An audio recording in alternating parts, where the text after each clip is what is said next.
সংগঠন যারা করি আমাদের দায়িত্ব অনেক বেশি। কারণ হচ্ছে যারা সংগঠন করে না তারা প্রথম কথা হলো তারা সংঘবদ্ধ না। আর সংঘবদ্ধ না যে সে যত বড় যোগ্যতা সম্পন্ন হোক না কেন, তার খেদমত মাত্র কয়েকদিনের জন্য, কিছুদিন পরে ওই খেদমতে কোনো কাজে আসবে না।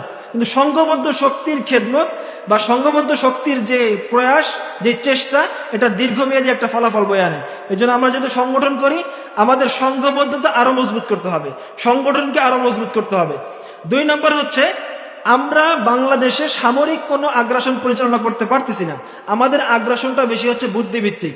এই জন্য বুদ্ধিভিত্তিক জায়গা থেকে আমাদের শিক্ষাগত যোগ্যতা অনেক বাড়াতে হবে।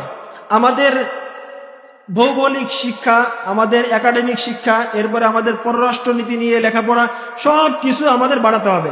কারণ আমরা কোন দেশে বসবাস করি এবং এই দেশে বসবাস করে আমার কোন কোন শক্তির সাথে মোকাবেলা করতে হবে এবং কোন কোন চ্যালেঞ্জ মোকাবেলা করতে হবে সবসময় মাথায় রাখতে হবে।